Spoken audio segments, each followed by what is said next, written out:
It is Monday, July 6th, and welcome back to the Very Real Podcast, a one-stop shop for gamers to get their weekly dose of worldwide news and politics. I'm your host, Gray Valley, and with me is longtime listener and first-time caller, Mr. Cheese Balls. How are you doing, Balls? I'm doing great. Currently in my neighbor's house. I'm sitting cats. I'm living the dream. Well, that's wonderful to Thank you. hear. Cheese Balls has been the number one fan of the podcast, and I decided why not invite him on, get him acquainted with what it's like behind the scenes. So, how was your 4th of July weekend? What'd you do? On the 4th of July, not a whole lot happened, but me and my family, we went to go see the local symphony perform uh, for the 4th of July, and we watched the fireworks after. It's a tradition of our family. Um, uh, have we already talked the fact that we live in Houston? No, but now the viewers do. So we do live in Oh, Houston. well. It's not Oh, that hard. whatever. Okay, it's not that hard to find out where we live.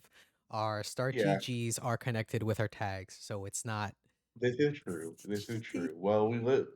We're going to talk about locals for our third news article, so you're going to get to know a little bit more about ourselves. So, what else did you do in the weekend? Um, well, yesterday I ordered $22 worth of Domino's to the house I'm outfitting at, and then ate it all, which is fun. That is awesome. That is what America really is all about. Ordering food and eating it all in someone else's property because again, we're going to talk about this later on. We will own nothing and we will be happy about it. So, as always, we're going to be playing 5 games of Smash Brothers, 5 very loosely, while talking about 5 news articles or topics that I found interesting throughout the week. So, our first topic is going to be US Supreme Court ruling. So, during Trump's second tenure as president, can't believe that happened, there have been several impactful court rulings, such as David v. Tangpia, which allowed for redistricting of certain states that gave more power to Democrats and Republicans alike. It also allowed for, we also had Bost v. Illinois State Board of Elections, which allowed for the challenging of mail-in ballots, which is something that the president really wants to fight against. It also allowed for there have been also a few other court rulings, such as Trump v. VOS Selections and Learning Resources Inc. versus Trump, which nullified the Trump's main economic policy, which were tariffs. But I want to focus on two big ones that have happened last week. So, if you aren't aware, there was a court ruling, Barba v. Trump, that basically dictated whether or not we're going to follow the Constitution. So, if you aren't aware, the 14th Amendment gives birthright citizenship for people who were born here in the United States. So, what has happened previously is that there have been illegal immigrants who have come into the country and given birth to U.S. citizens, which does result in anchor babies, which the current administration does not want to have happen. But last week, we finally had a ruling on Trump v. Barber, which challenged the 14th Amendment, which basically said what I said previously. And what was interesting about that is that it's very plainly written in layman's terms that if you are born in this country, you are given citizenship. But what ended up being a let me check my notes. It ended up being a 5-4 majority ruling that the act was unconstitutional, or that the executive order by Trump was unconstitutional, and a 6-3 ruling that that the order did violate federal law. So, Chief Justice John G. Roberts was joined by Sonia Sotomayor, Elena Kagan, Amy Coney Barrett, and Khadijah Jackson in the majority in the 5-4 ruling. It's no surprise that Justices Brett Kavanaugh, Clarence Thomas, and Gorsuch and Alito dissented. I don't want to get too political, but I hate Clarence Thomas. But this was a very, very important Supreme Court decision because it would fundamentally rewrite what it meant to be an American. because there are millions of Americans who are given birthright citizenship across the country due to the 14th Amendment, and there are thousands or hundreds upon thousands of them being born every year that are affected by this decision. And so when when you would revoke the citizenship of these people, it could have incredibly important and very consequential decisions for economic policy, social policy, and political ramifications too. They are insane. So, Mr. Balls, how do you feel Yep. about this decision that has happened over the last week? Well, I'm glad they made the decision they did. Like, birthright citizenship is pretty important. It is. Um, I mean, they decided they kept it, right? Like Yes, it that's is good. kept. It is something that has been decided. As I don't want to dox you too much, but as a white man, how do you feel about people? How do you feel about undocumented citizens coming into this country? I'm pretty cool with them actually. I'm fine with it. I just want to grill. I just Oh, okay, a real centrist take. But a real centrist take, But what's you know. crazy about this decision is that the United States largely relies on undocumented labor, and it relies on immigrants to provide a large portion of its labor supply.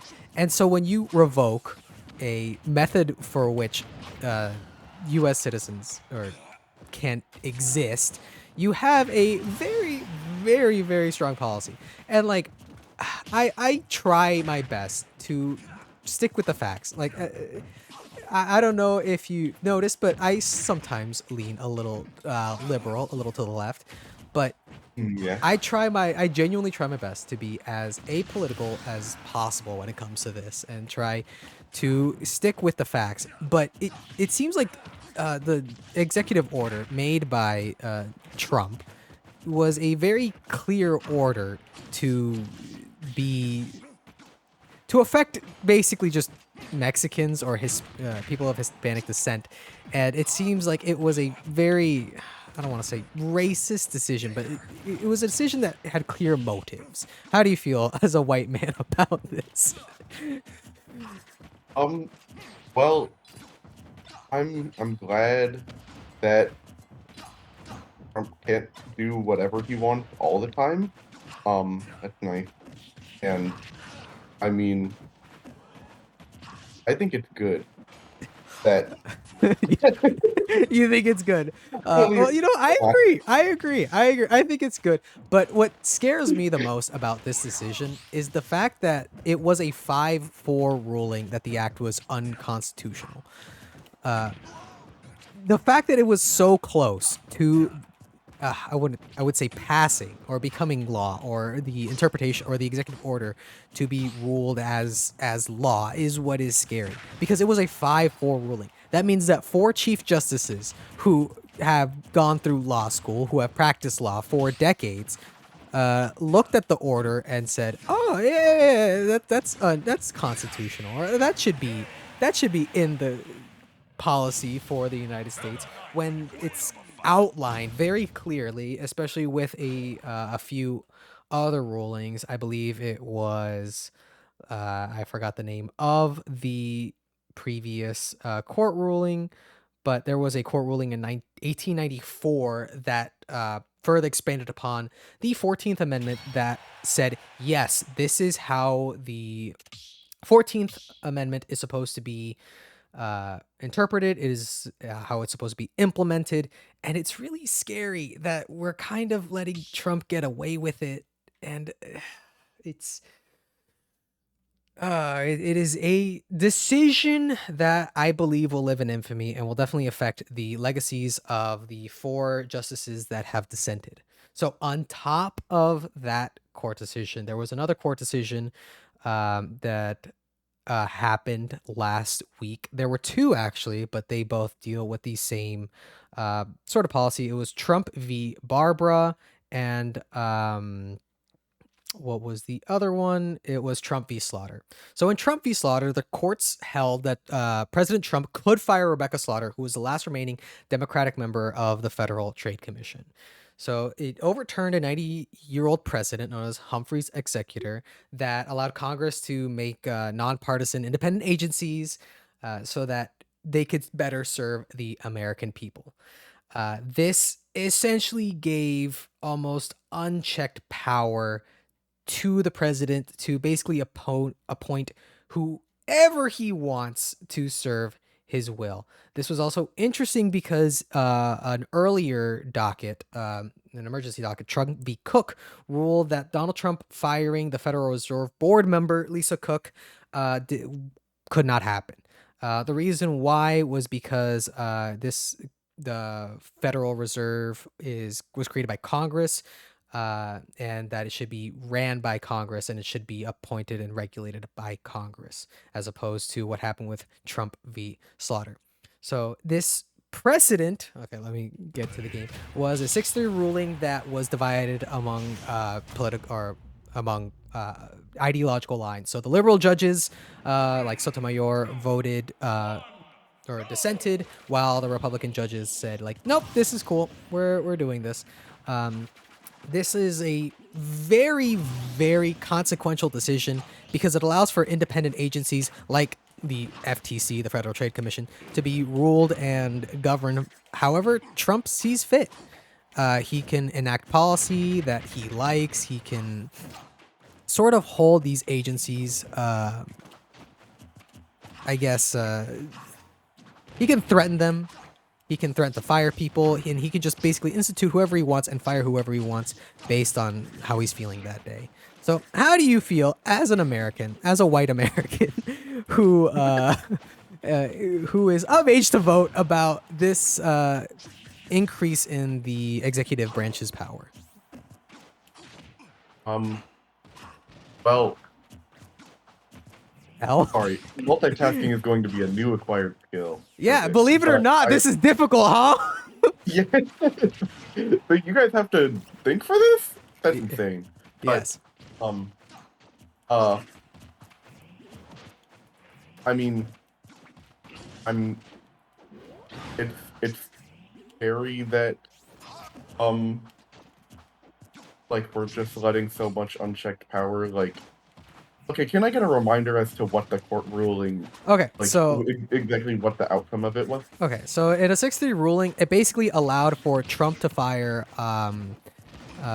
the one of the sitting commissioners in the FTC. So there are 5 seats in the FTC where no party can have more than 3 members in it acting as commissioner. So right now, what was her name?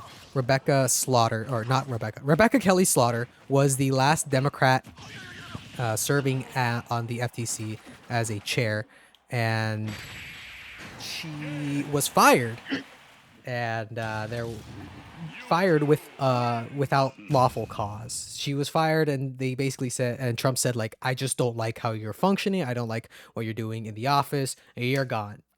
And But, like, so pretty much they're no yeah, reason. and so Rebecca Kelly Slaughter sued to have that decision overturned, citing a landmark decision, Humphrey's Executioner, as a precedent that does not allow for that to happen. So during FDR's presidential tenure and back in 1935, the court ruled that the president could not just remove people he didn't like because they want to preserve independent agencies that acted on the will of the people, and that they acted in favor in for the betterment of the country. But this new ruling basically says that. Actually, I'm going to quote John Roberts. Although it is up to the Senate to decide whether to confirm those whom the president would prefer to work with, neither Congress nor the courts may saddle him with those with whom he cannot work. Subordinates who exercise the president's power are subject by removal by him. Then and only then can they remain accountable to the president and the president to the people. So in other words, president can do whatever the fuck he wants. So let's wrap it up. What are some closing thoughts on the recent court rulings that happened last week? How do you feel about those? I mean, it's crazy that that was all in the span of a week. Yeah. Um, like, I believe also last week there was also West Virginia BPJ and Little versus Hecox, which dealt with transgender or trans women in sports, but that's a whole thing that we don't have enough time for. But as a first time voter, I believe you're going to be a first time voter in these midterms, Yep. correct? How does Mhm. this make you feel about the current administration? Like these rulings, Uh, because several of the judges, I believe three, have been appointed by Trump during his first tenure. I mean, I guess not optimistic would be, uh, a good start for my current thoughts going into my first election of voting age. Wow. That's Um, awesome. Big things are coming up, unfortunately. But Indeed. Okay, so on to our next topic. We're going to be talking about the heat waves that have been saddling the US and Europe alike. So, this comes from the BBC. Temperatures broke in June in Germany, Belgium, and the Netherlands on Friday as the death toll from Europe's heat wave climbed in Spain, and authorities have canceled concerts and other public events. So, in the or last month, and last week, there have been a bunch of heat waves that have affected Germany and a lot of countries in France. So there's been a huge increase in temperatures that have happened there, and it has resulted in a lot of cancellations of events like concerts and gatherings and picnics for the citizens of Europe. So Germany's highest ever recorded temperature, which was a staggering 106 degrees, was recorded over the southwestern city of Saarbrücken. I don't know if I pronounced that right. Actually, I did pronounce it correct because I'm American and my pronunciations are objectively correct. But the World Meteorological Organization, also known as the WMO, warned that there are major impacts to health because, believe it or not, being hot as fuck for the majority of the day is pretty bad. true. And spokeswoman Claire Nullis of the WMO said that we need to get used to it, which is unfortunately the case. So in Europe, there have been also shutdowns of power plants to preserve safety. There have been several hospitals being overwhelmed with the amount of people suffering from heat stroke and heat-related injuries, and it's really crazy. Like several people have died due to heat related injuries, such as like heat stroke, and there have been in France 50 people who have died due to due to drowning due to heat in France. However, authorities in France have said that these waterways were not exactly legal waterways. They were unauthorized, or they were used without authorization, and it sucks. So Spain also said that Spain also dealt with a fire that broke out in Barcelona, and officials warned 1,600 or 16,000 citizens to stay home so that they don't deal with the smoke and other heat-related illnesses. But you might be asking yourself, what could be the cause of this heat? What's the problem? Well, this comes from CNN. Uh, they interviewed a bunch of global or scientists that deal with weather and meteorologists, and they said, "Yep, it's global warming, it's climate change," which is surprising. And they said that this record heat wave could not have been possible uh, decades ago due to the fact that global warming wasn't affecting people in the way that it does currently now. They Mhm. found that daytime highs and nighttime temperatures would have been virtually impossible 50 years ago. So the world has warmed nearly 2 degrees over the past 50 years, and it has increased chance of heat immensely. So a similar heat wave did happen in 1976 in Europe, and at that time, uh, temperatures would have been around 6.3 degrees cooler Fahrenheit wise. But last time there was a heat wave this bad, around 70,000 people died in Europe. This was back in 2003. In Spain, more than 200 people have died due to the heat wave, and it's only going to increase from this point on. it's very dire, but that's not the only thing that's affecting us. We're also seeing heat waves happening in the U.S. With over 140 million people being under heat alerts Saturday or this past Saturday. And the temperatures in Washington, D.C., our nation's capital, reached around 102 degrees, marking the hottest July 4th on record, beating out the previous record, which was set back in 1919. So during the 250th anniversary celebrations, which we'll go over later in the podcast, 51 people were evaluated for heat-related injuries, and 12 were taken to the hospital. These extreme heat waves have also caused 800,000 people without power across the. Oh, I need to change my characters. 800,000 people were without power, and it wasn't great. Imagine being in sweltering heat during the 4th of July with no power, no air conditioning, no way to cool yourself down. Not great. So, in response to this heat wave, our friend or enemy of the podcast, Zoran Mamdani, was roasted for telling New Yorkers to set their ACs to 78 degrees during the heat wave. So Zoran Mamdani, enemy of America and hater of all things patriotic, tweeted out, "New York, it's hot out there, and the power grid is working overtime to keep us cool. Set your ACs to 78 degrees, turn off your lights, electronics you're not using, and unplug whatever you can." And basically, every conservative, from Nikki Haley to Nancy Mace, Ted Cruz, and David Portnoy, who is the founder of Barstool Sports, said to him, "Die, like kill yourself." Like this is what communism does. It takes from our rich Americans and gives it to those who are undeserving of I guess air conditioning. And True.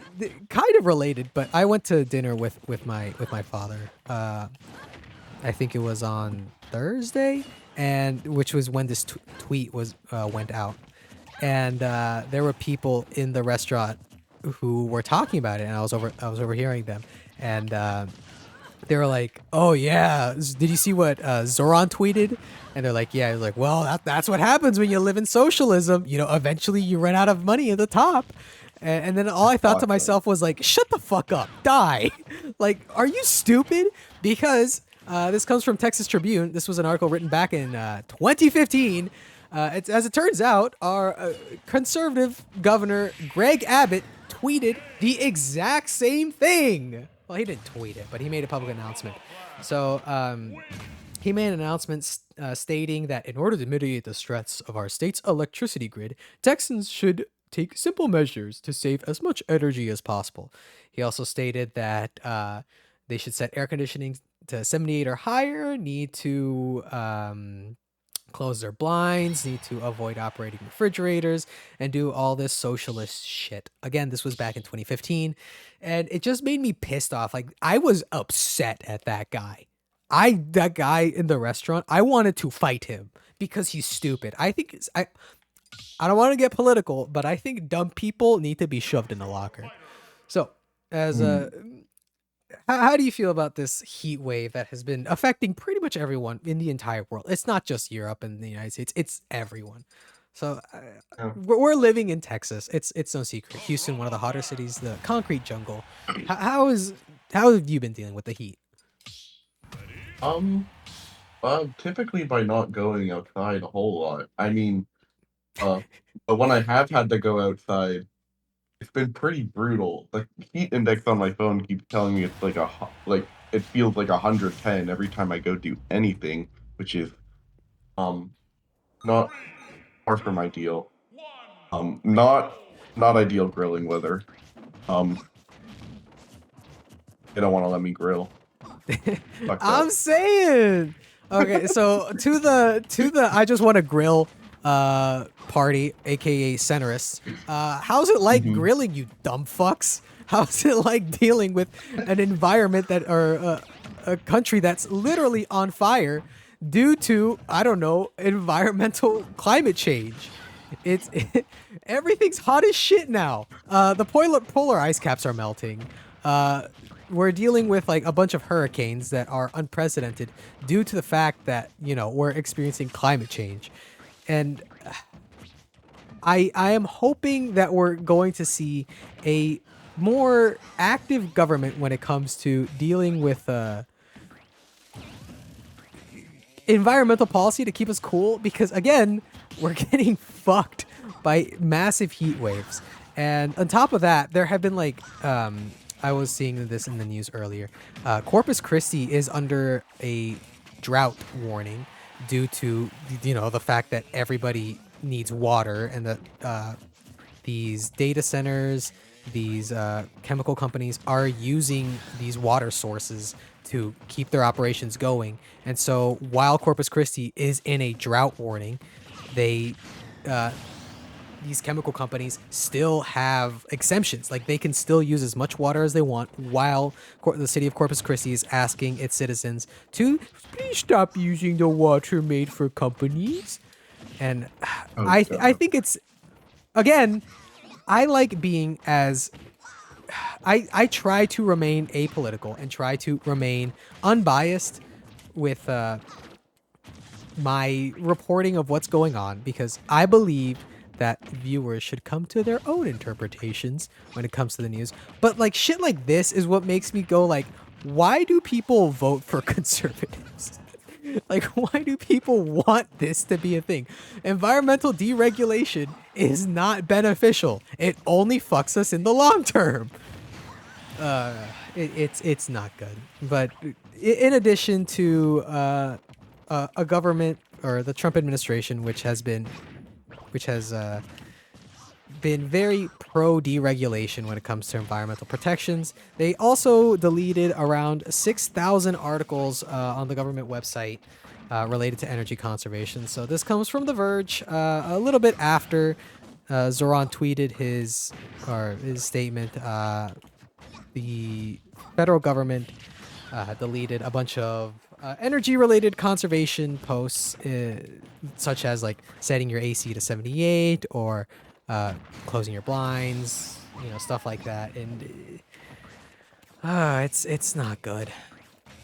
So, Mr. Balls, how do you feel about what's going on in the heat? Any closing thoughts on the unrivaled power of the sun being right outside our doorsteps? Um, well, it's unfortunate that it doesn't seem like it's ever going to get any better, unfortunately. It feels like everything I hear about global warming is just saying, um, all we can do is mitigate how horrible it's going to be. And unfortunately, nobody is interested in doing that. Yes. Um, Surprisingly, China is leading the effort in global warming. So, good for here's them. to the century of American humiliation. Mr. Xi Jinping, Yay! please hop on the pod. I'd love to talk with you. So, onto our fun article. The one news article that is a distraction that helps us deal with the hell that is this country. So, this comes from IGN. An Oregon card shop has halted its Yu-Gi-Oh tournaments after a week of receiving multiple complaints due to bad or smelly players. So, Mr. Balls and I go to the same locals, and he never got to experience the smelliest of the smellies. So the local that we go to is really nice. It's a good venue with a lot of setups, and it's a game shop, so it's professionally run, and it's really nice to be at.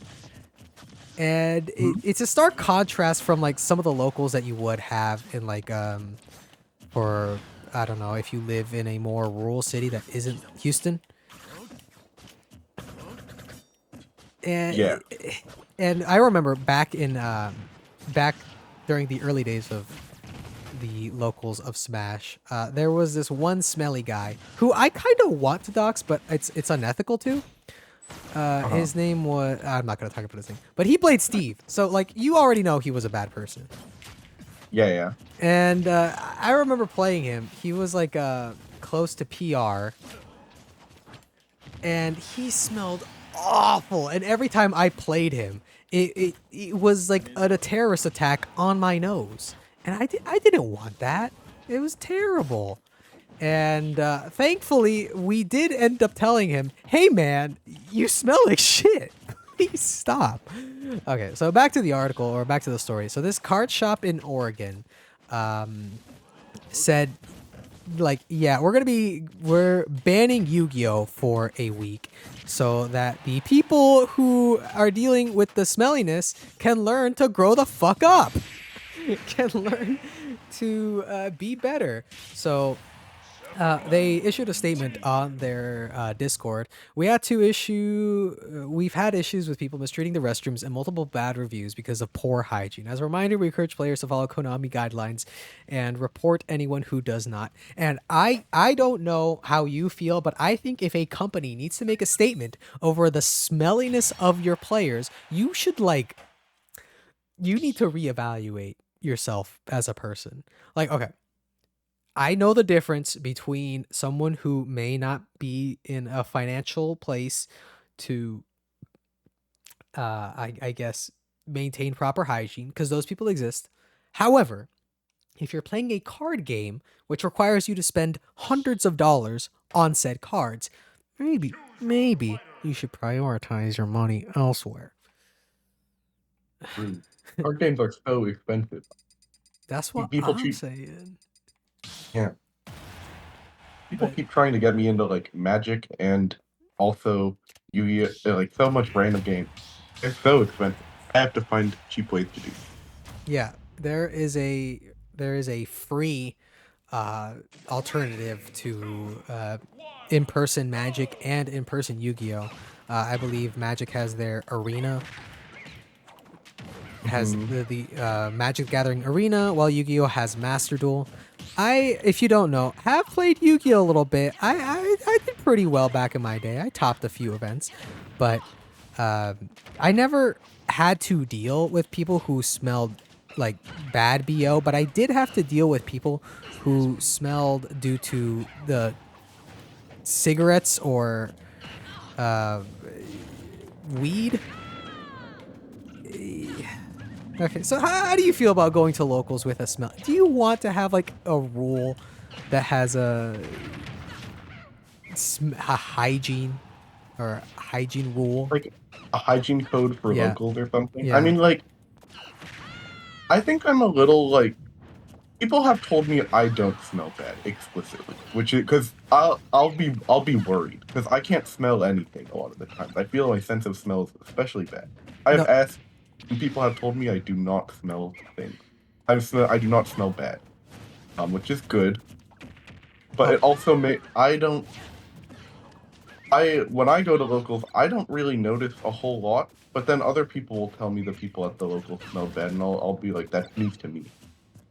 Um, so I wouldn't particularly know, but um, I think like generally, if you're making the space unpleasant and it's something you could control, maybe the TO could step in and say something about. I don't know. It feels like a bit invasive to be like super up in arms about, but also like I get it because it's like a public space and a lot of people are gonna be there, and you don't want to make it bad for everyone.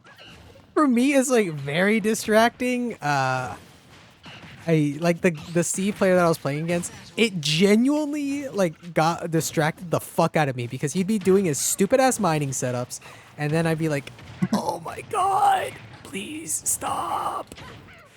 And I it was like a source of like psychological warfare that I think should like result in jail. oh yeah, yeah, of course. Yeah, like I think I'm being a little lenient when I say like he should be in jail. Uh-huh. But Of course. I like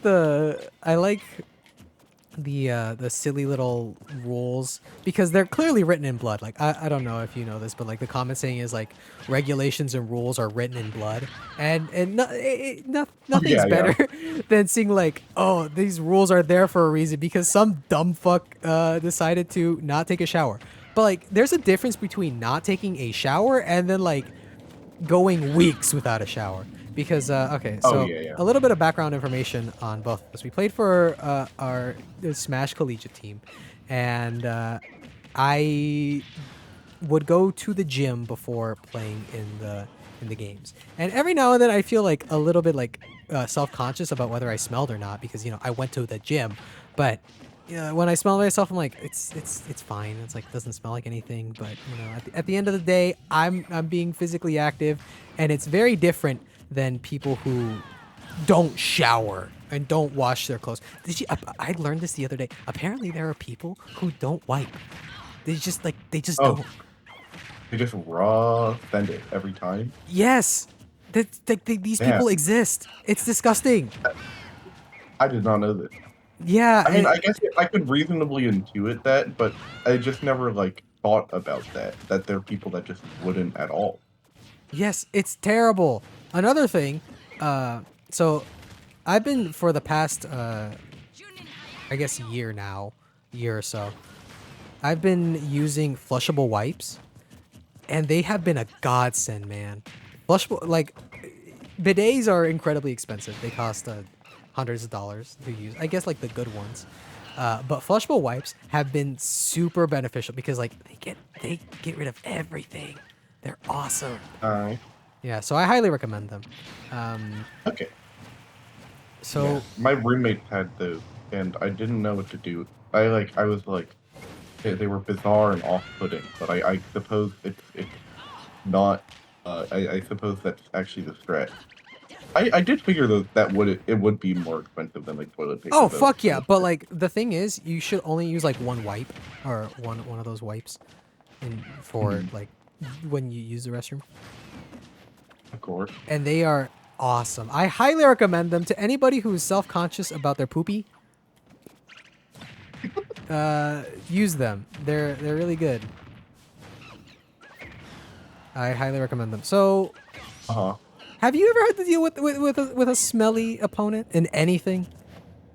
I'm I'm gonna be okay. The closest. I mean, honestly, like not really. I mean, the most, the worst like smell that I would have to endure for long periods of time was when I was younger and I went to like a little summer camp at the animal shelter and you had to go in the room with the dog piss and just hang out there for a while and everything smelled like dog piss. Yeah, but they're Like, dogs. They're yeah, they adorable. don't know any better. They're just having a good time. Hmm, good for them. All right. Well, Like, for my closing thoughts, I think everyone who goes to a local, take a shower at least the day of. Like you go to the true. gym and then you come here. Like I get it. It's like I understand. It's fine. Like you are being productive with your day. It's understandable. But like if you go days without showering, I get. The grind. You got to keep that grind set up. But please take a goddamn shower. So on to our next topic. So if you don't know, if you weren't aware, America celebrated its 250th anniversary this past weekend. So 250 years. That's the oldest country in the world. If you didn't know that. If you ignore literally Wow, every other country. I can't believe that's true. I know it's crazy. I didn't believe it either. It just seems Uh-huh. unbelievable. Um, but so Donald Trump, who is currently our president, this is another Trump story again because for, it this for whatever reason he just like it shows up in He keeps everything. coming up randomly. Yeah, it's kind of crazy. So he launched a nonprofit called Freedom 250, which was meant to celebrate the 250th anniversary of the country. It was run by his former Secretary of Department official Keith Cratch, and the fair was originally supposed to have like pavilions representing each state. It had concert rides, it had food, exhibits, patriotic programming, stuff like that. It was also supposed to have performers. However, there's a little bit of controversy. So a lot of the performers for the concert ended up pulling out because they stated that they didn't want to be involved in the politics of this event. They were focused on like being patriotic, celebrating America, and wanting to stay away from the politics of Freedom 250. So a lot of performers backed down. So that ended up resulting in the Trump administration having to cancel the concert series, and it ended up being like more so a rally for the country, and it, it, we got to see a lot less, I guess, America happening during this. So a lot of these artists were also just unaware of what was going on during this, because a lot of the artists who were in the lineup weren't even a part of weren't even asked to join it. So like an artist, Milli Vanilli, which was a very popular artist back in the late 90s, early to late 90s, didn't even know that they were part of it. They were never asked. So they were just as shocked to find out that they were the concert as we were. But what ended up happening, Probably a little more so because of this and several other things that we'll get into, there ended up being a congressional investigation launched by Democratic Senators Adam Schiff and Elizabeth Warren, because they did some investigation and they found out that donors who donated 100 million or 1 million or more to Freedom 250 were given invitations to a private dinner hosted by Trump, VIP access, and other benefits. They've also been sued. The Freedom 250 has sued the Department of the Interior as well. So, a watchdog group, public employee, alleged that the agency failed to release records for Freedom 250, and they failed to respond to Freedom Information Acts. It was really really funny. So now you're asking yourself, okay, so there was Freedom 250, but who the fuck is America 250? So America 250, which is different from Freedom 250, was a nonpartisan group that was organized back in 2016 by both Democrats and Republicans. They hosted events in the Super Bowl, the Rose Parade, and several other things across the country, and it was meant to be a nonpartisan group that was supposed to celebrate America. So there's another investigation done by Jared Huffman, a representative from California, that is investigating Freedom 250 and its hijacking of America 250.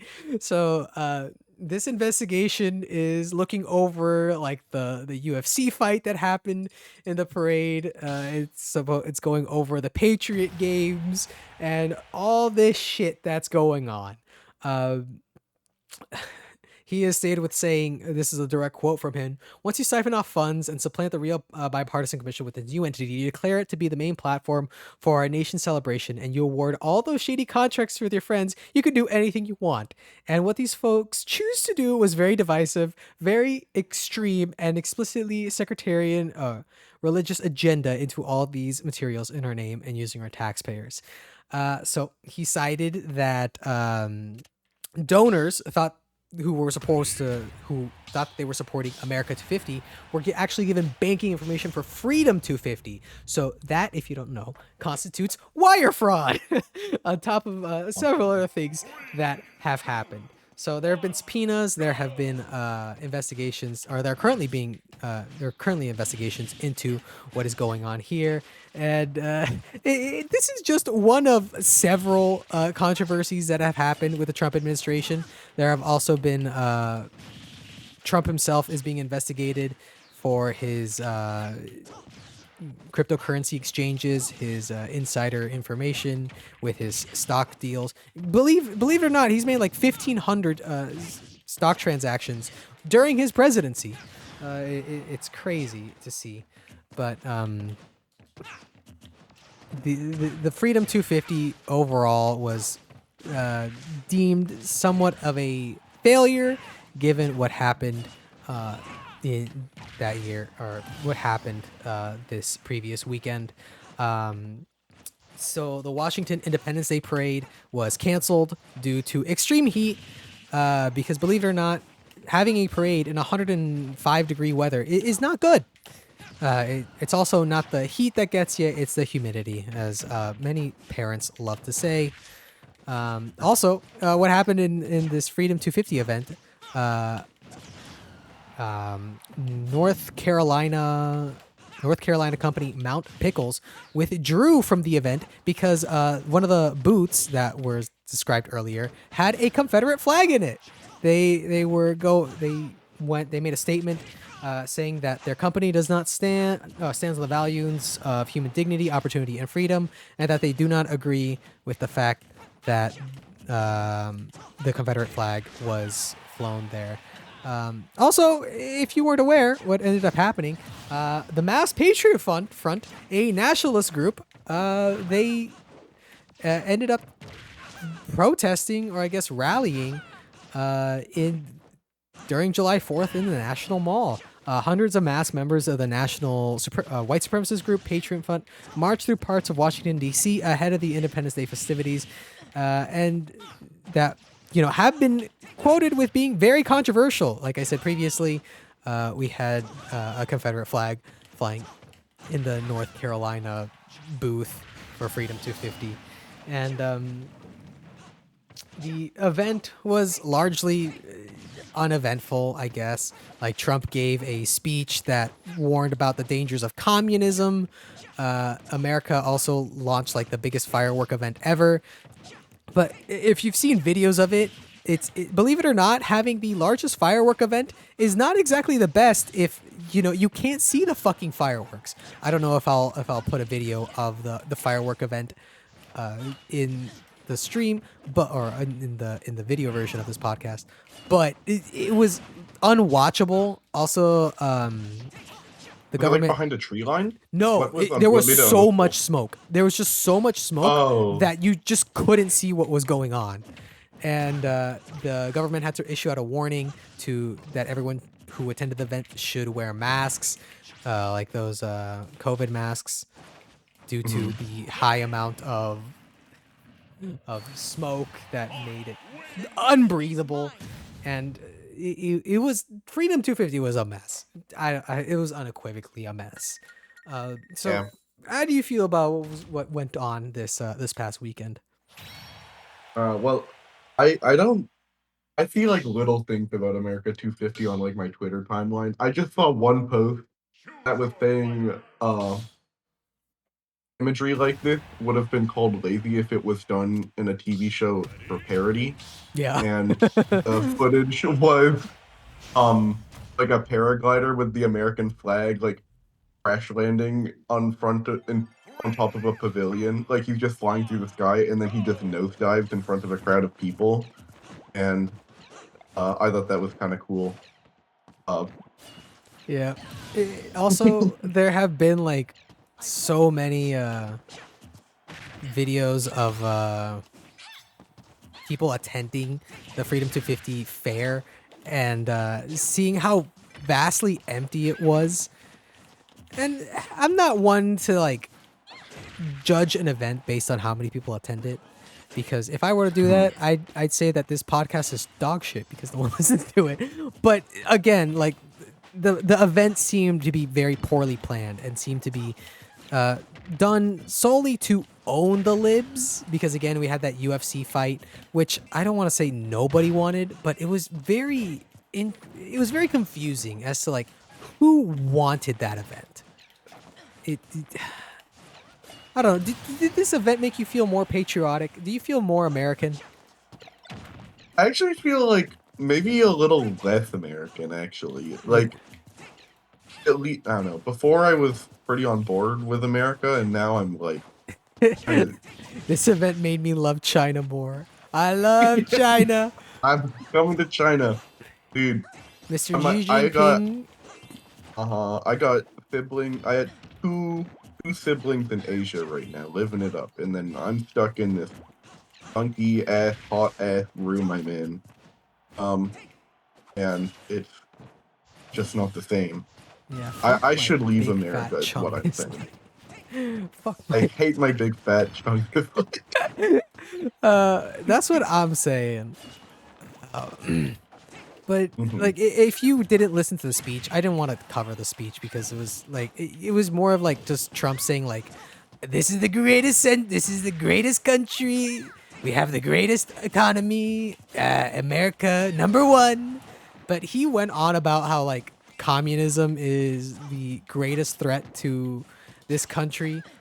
Obviously in reference to Zoran Mamdani and the increasing popularity of more left-leaning politicians who like I don't know off the top of my head what their names were, but they are members of the DSA or the Democratic Socialists of America, and they're gaining huge momentum because people are genuinely upset with what is going on in this country in regards to like the economy, their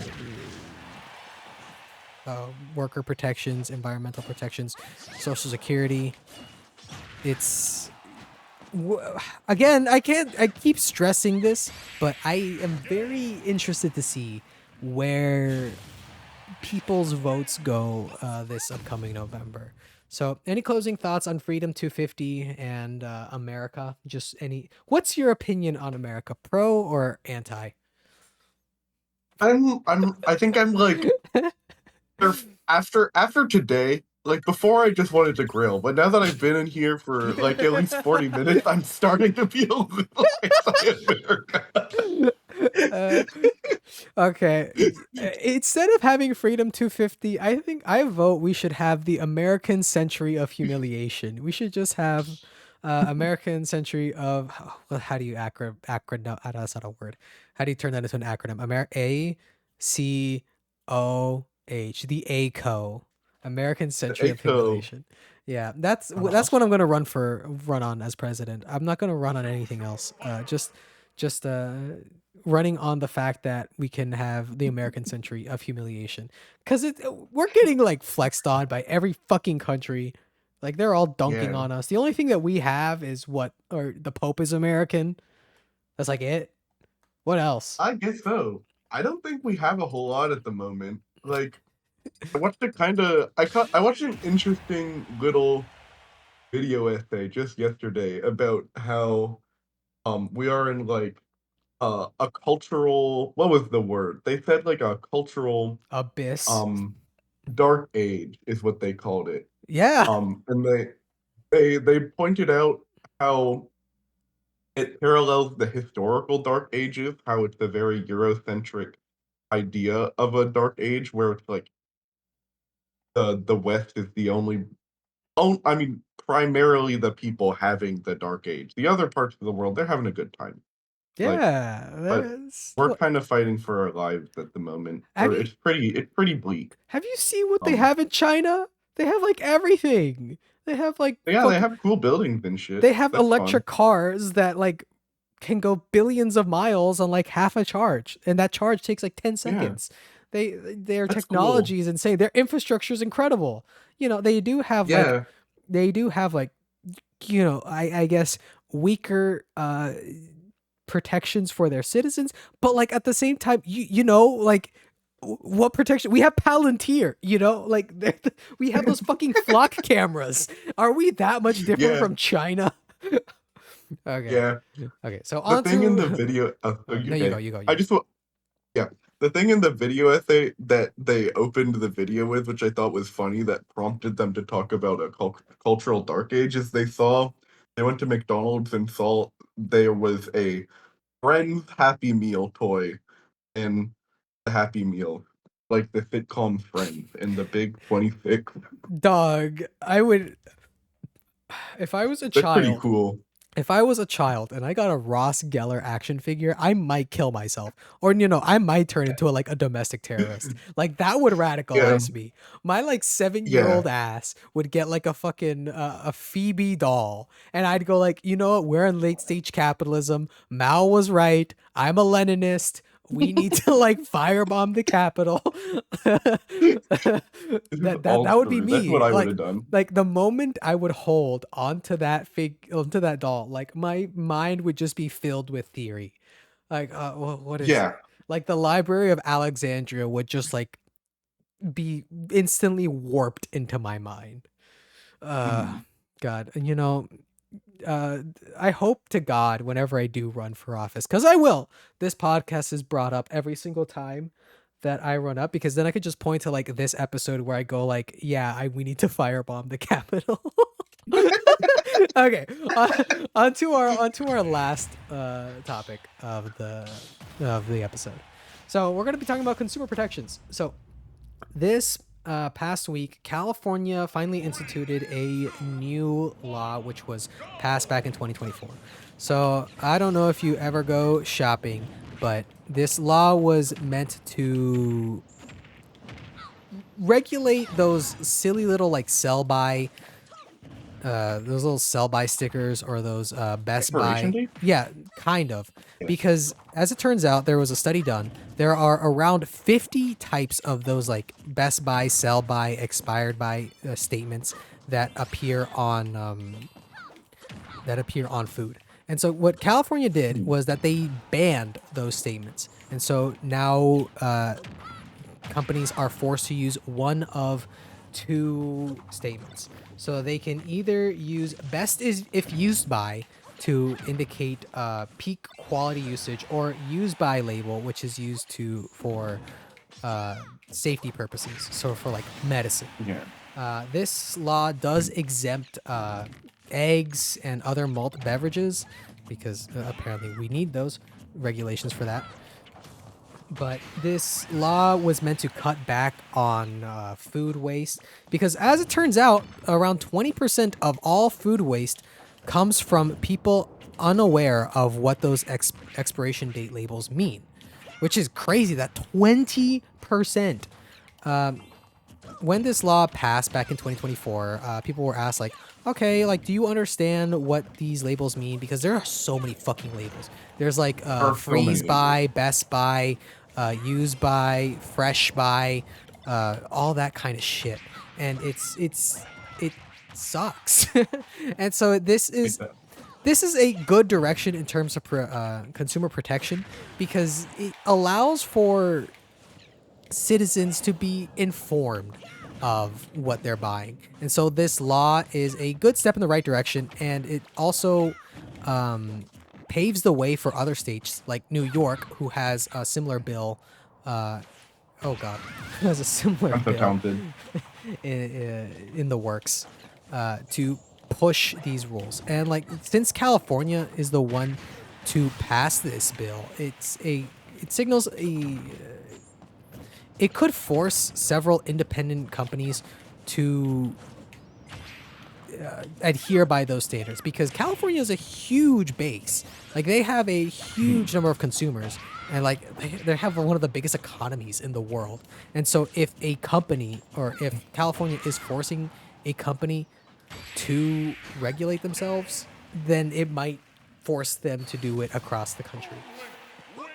Yeah. This comes in. We'll play one more game. This comes in stark contrast to what Sony did last week, which was kill all physical games. They killed them all. Sony Interactive Entertainment announced on Wednesday that they will stop making physical games. This is a direct quote from them, stating, "As I consumers' don't want to play preferences Two Link. Can I and just pick random again? yeah, that's fine. Sorry. As consumers' preferences and broader entertainment industry continue to shift away from physical disc to digital, Sony plans to stop manufacturing physical discs. It's dangerous in that we will own nothing. Um, this also comes just days after Rockstar Games announcing that they will not have physical discs in the physical release of GTA 6, which is probably going to be the most popular game of all time. But it's this is really dangerous because I don't know. This happened earlier. I think it was in the same week, or at least 2 weeks ago. Sony just removed 500 movies from people's digital collections because they lost out on licensing agreements. So we are now living in the age where we will own nothing and we will be happy about it. And Hmm. I guess it's. So how do you feel as a gamer? How do you feel about this shift towards fucking us in the asshole? I'm like, because I keep hearing like when you're buying like a game digitally, you don't own it. Like you own a license to play the game. You don't, and with a revocable license to play the game.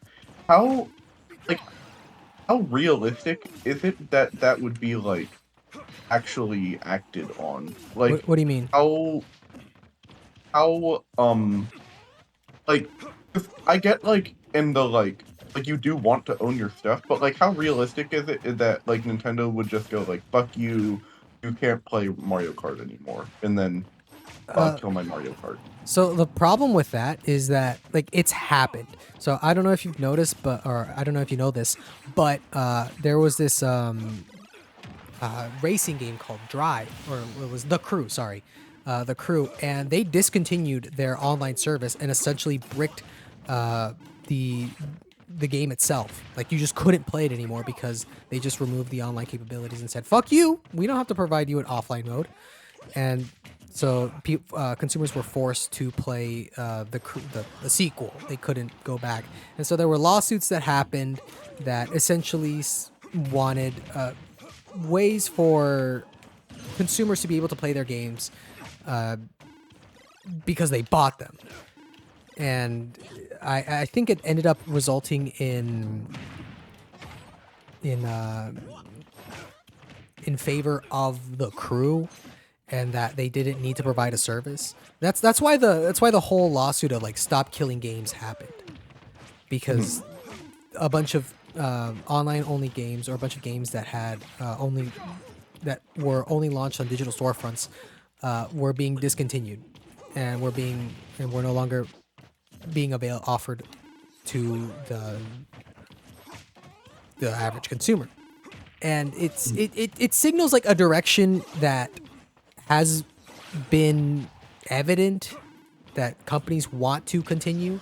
Like we're seeing the subscription based model for like Netflix, for Yeah. music streaming services, and it's now coming to video games. And what's so stupid, and I think is so goddamn dumb, is that we need like 500 fucking streaming services to watch like an episode of like Florpus, and all of a sudden they're going to be discontinued. It's going to be taken off of Florpus and launched onto Bumpus, and now we're not going to be able to fucking watch our shit.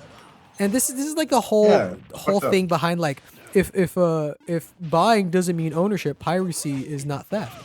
And like those people were annoying, but now I agree with them. No, Uh-huh.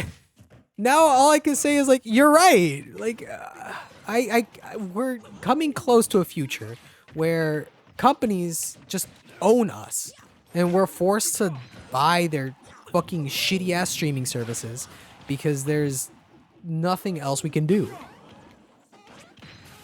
And but it's unfortunately very likely that we'll see um, a shift towards only digital media and no more physical releases. And you know what sucks more?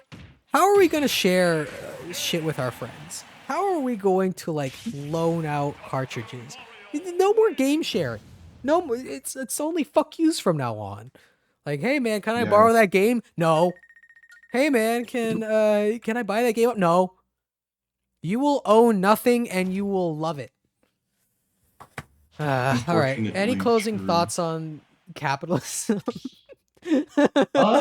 I'm I don't know. I'm pretty anti-capitalism, I would say. I Wait, bold based? bold I'm taking a position.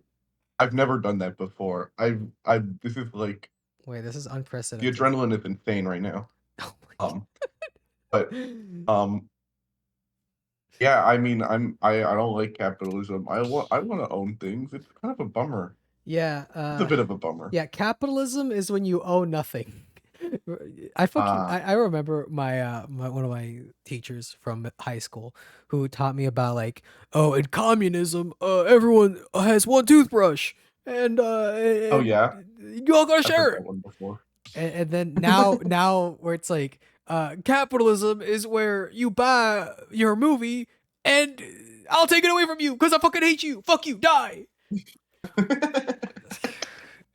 That's It's pretty cool. okay. Well, uh, Mr. Cheeseballs, anything you want to plug before we finish off the podcast? Anything you want to shout out? Um, uh, I mean, depending on how much we like doxing things? I Do mean, whatever you want to do, uh, man. uh, my friends are playing a Splatoon tournament in Dallas in a week. Go if you guys are in Dallas and you like Splatoon, you should look at Deep Sea DTX, a Dallas Splatoon tournament. Great. And Thank oh you very boy. much. Yeah, support your local Splatoon community. Go to DTF and be down to fuck with with Splatoon. That's what it is. Okay, as Yep. always, if you have any thoughts or comments about anything we talked about, please let us know in the comments below. If you have any suggestions about future topics, let us know about that too. If you want to support the channel, best way is by liking, subscribing, and sharing this podcast with your friends. You share this with your friends, right? Right, Mr. Balls?